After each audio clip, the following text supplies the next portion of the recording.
लीजिए सुनिए सुभद्रा कुमारी चौहान के लिखे कहानी संग्रह बिखरे मोती की कहानी पापी पेट, मेरी यानी समीर गोस्वामी की आवाज में। आज सभा में लाठीचार्ज हुआ। प्रायः 5,000 निहत्थे और शांत मनुष्यों पर पुलिस के 50 जवान लोहबंद लाठियां लिए हुए टूट पड़े। लोग अपनी जान बचाकर भागे, पर भागते भागते भी प्रायः 500 आदमियों को सख्त चोटें आईं और 3 तो बेहोश होकर सभा स्थल में ही गिर पड़े। 3-4 प्रमुख व्यक्ति गिरफ्तार करके जेल भेज दिए गए। पुलिस ने झंडे के विशाल खंभे को काटकर गिरा दिया और आग लगा दी। तिरंगा झंडा फाड़कर पैरों तले रौंद डाला गया। सबके हृदय में सरकार की सत्ता का आतंक छा गया। प्रकट रूप से विजय पुलिस की ही हुई। उनके सामने सभी लोग भागते हुए नजर आए, और यदि किसी ने अपनी जगह पर खड़े रहने का साहस दिखलाया तो वो लाठियों की मार से धराशायी कर दिया गया। परंतु इस विजय के होते हुए भी उनके चेहरों पर विजय का उल्लास नहीं था, प्रत्युत गिलानी ही छाई थी। उनकी चाल में आनंद का हल्कापन न था, वरन ऐसा मालूम होता था कि जैसे पैर मन मन भर के हो रहे हों। हृदय उछल नहीं रहा था, वरन एक प्रकार से दबासा जा रहा था। पुलिस लाइन में पहुंचकर सिपाही लाठीचार्ज की चर्चा करने लगे। सभी को लाठीचार्ज करने, निहत्थे निरपराध व्यक्तियों पर हाथ चलाने का अफसोस हो रहा था। रामखिलावन ने अपनी कोठरी में जाकर अंदर से दरवाज़ा लगा लिया और लाठी को चूल्हे में जला दिया। उसकी लाठी के वार से एक सुकुमार बालक की खोपड़ी फट गई थी।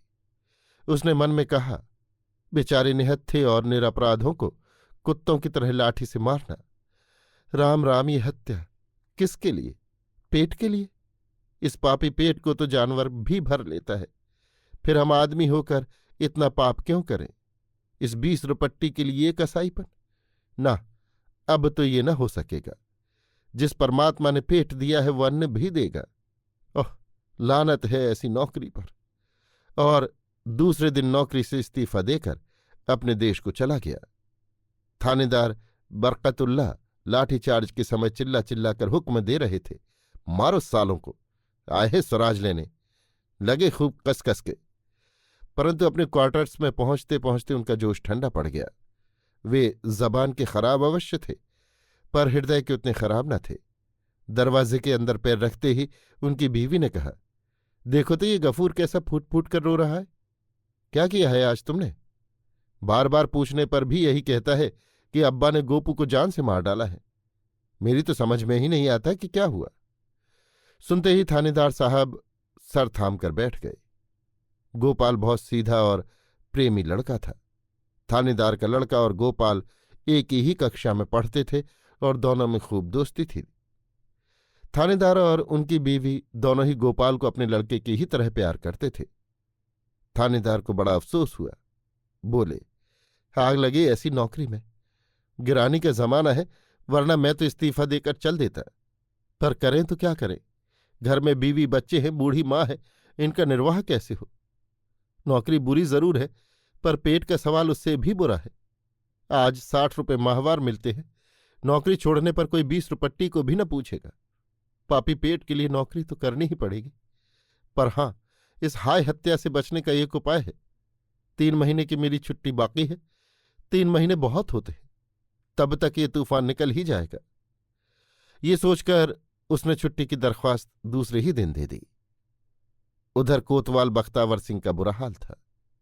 मारे रंज के उनका सिर दुखने लगा था। बख्तावर सिंह राजपूत थे। उन्होंने टाढ़ का राजस्थान पढ़ा था। राजपूतों की वीरता की फड़फड़ाने वाली कहानियां उन्हें याद थीं। चित्तौड़ के जौहर, जयमल और फत्ता के आत्म बलिदान और राणा प्रताप की बहादुरी के चित्र उनके दिमाग में रह रह के चमक उठते थे। सोचते थे कि मैं समस्त राजपूत जाति की वीरता का वारिस हूं। उनका सदियों का संचित गौरव मुझे प्राप्त है।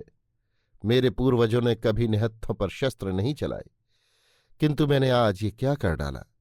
ऐसे मारने से तो मर जाना अच्छा, पर पापी पेट जो न करावे सो थोड़ा। इसी संकल्प विकल्प में पड़कर उन्होंने रात को भोजन भी नहीं किया। आखिर भोजन करते भी तो कैसे?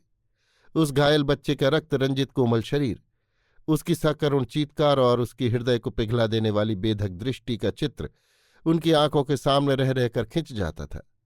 उसकी याद उनके हृदय को टुकड़े टुकड़े किए डालती थी। इस प्रकार दुखते हुए हृदय को दबाकर वे कब सो गए कौन जाने। सवेरे उठने पर उन्हें याद आई कि कल ही जो उन्हें तनख्वाह के 300 रुपये मिले थे उसे वे कोट की जेब में ही रखकर सो गए थे। कहीं किसी ने निकाल न लिए हों, इस ख्याल से झटपट उन्होंने कोट की जेब में हाथ डाला और नोट निकालकर गिनने लगे। एक एक करके गिने। 100-100 के 3 नोट थे। उन पर सम्राट की तस्वीर बनी थी और गवर्नमेंट की तरफ से किसी के हस्ताक्षर पर यह लिखा था कि मैं मांगते ही 100 रुपया देने का वादा करता हूं। रुक्का इंदुल तलब प्रॉमिसरी नोट, मांगते ही 100 रुपये। इसी प्रकार 1, 2, 3, एक ही महीने में 300, एक वर्ष में 3600, 3600, 30 वर्ष में 1,08,000। हर साल तरक्की मिलेगी, फिर 30 साल के बाद पेंशन और ऊपर से। इसी उधेड़ बुन में थे कि इतने में ही टेलीफोन की घंटी बजी। वो चट से टेलीफोन के पास गए, बोले, हेलो। उधर से आवाज आई, डीएसपी, और आप कौन हैं? इन्होंने कहा, शहर कोतवाल। शहर कोतवाल का अधिकारपूर्ण शब्द उनके कानों में गूंज गया। उधर से फिर आवाज आई, अच्छा तो कोतवाल साहब, आज 11 बजे जेल के भीतर कल गिरफ्तारशुदा कैदियों का मुकदमा होगा, उसमें आपकी गवाही होगी। आप ठीक 11 बजे जेल पर पहुंच जाइए। कोतवाल साहब ने कहा, बहुत अच्छा। अब कोतवाल साहब अपने दफ्तर के काम में लग गए। ऑफिस में पहुंचते ही उनका रोज की ही तरह कुड़कुड़ाना शुरू हो गया।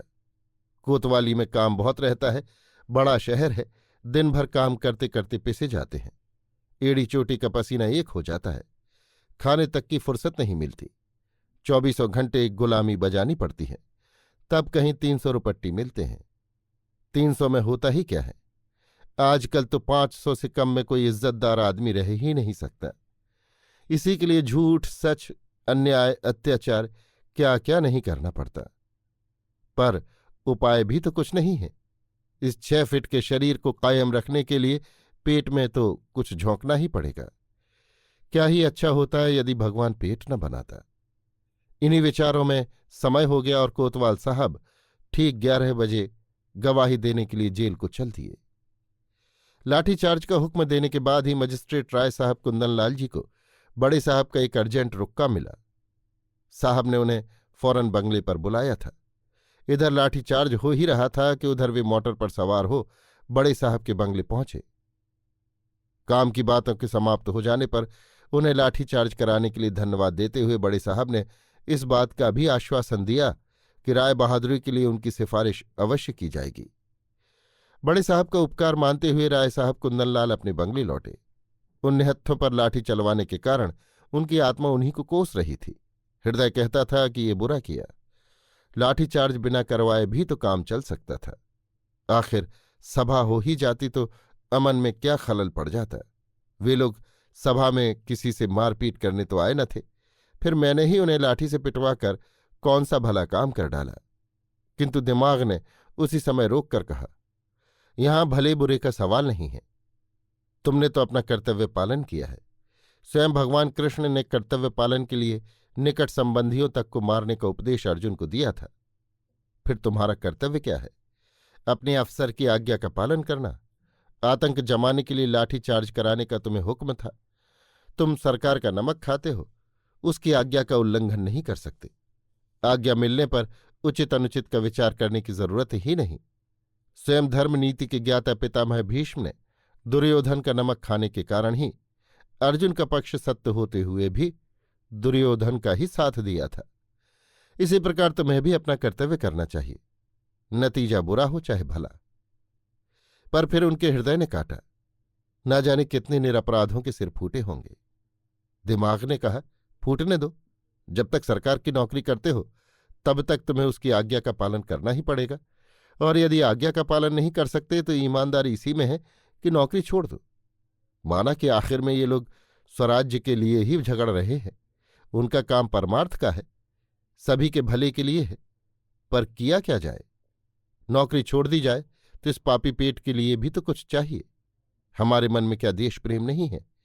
पर खाली पेट देश प्रेम नहीं हो सकता। आज नौकरी छोड़ दें तो क्या स्वराज वाले मुझे 600 रुपये देंगे? हमारे पीछे भी तो गृहस्थी लगी है, बाल बच्चों का पेट तो पालना ही होगा। इसी प्रकार सोचते हुए वे अपने बंगले पहुंचे। घर पहुंचने पर मालूम हुआ कि पत्नी अस्पताल गई है। लाठी कांड में लड़के का सिर फट गया है। उनका कलेजा बड़े वेग से धड़क उठा। उनका एक ही लड़का था। तुरंत ही मोटर बढ़ाई, अस्पताल जा पहुंचे। देखा कि उनकी स्त्री गोपू को गोद में लिए बैठी आंसू बहा रही है। गोपू के सिर में पट्टी बंधी है और उसकी आंखें बंद हैं। उन्हें देखते ही पत्नी ने पीड़ा और तिरस्कार के स्वर में कहा, यह है तुम्हारी लाठी चार्ज का नतीजा। उसका गला रुंध गया और आंसू और भी वेग से बह चले। राय साहब कुंदनलाल के मुंह से एक शब्द भी न निकला। इतने में डॉक्टर ने आकर उन्हें सांत्वना देते हुए कहा, कोई खतरे की बात नहीं है। घाव गहरा जरूर है, पर इससे भी गहरे गहरे घाव अच्छे हो जाते हैं। आप चिंता न कीजिए। राय साहब ने पत्नी से पूछा, आखिर तुमने इसे वहां जाने ही क्यों दिया? पत्नी ने कहा, तुम मुझसे पूछ के ही तो वहां गया था ना। रात भर गोपू बेहोश रहा और दूसरे दिन भी बेहोशी दूर न हुई। दूसरे दिन 11 बजे दिन से जेल में मुकदमा होने वाला था, परंतु न्यायाधीश ठीक समय पर न पहुंच सके। आज उन्हें एक मामले में, जो 3 महीने से उनकी अदालत में चल रहा था, सजा सुनानी थी।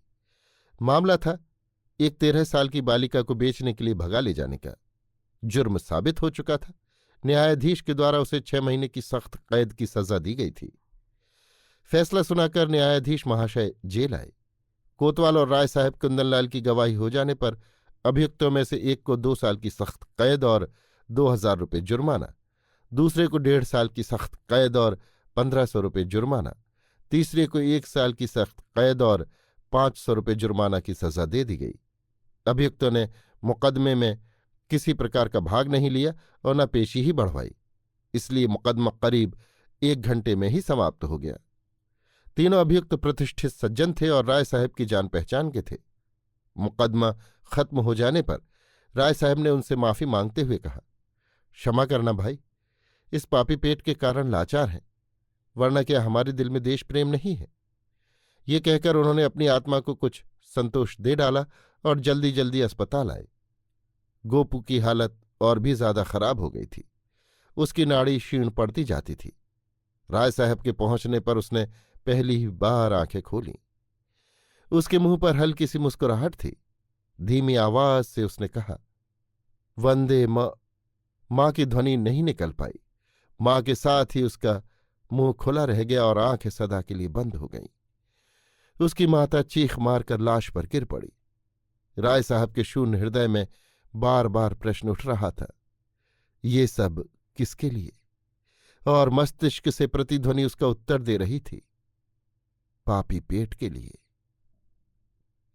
अभी आप सुन रहे थे सुभद्रा कुमारी चौहान के लिखे कहानी संग्रह बिखरे मोती की कहानी पापी पेट, मेरी यानी समीर गोस्वामी की आवाज में।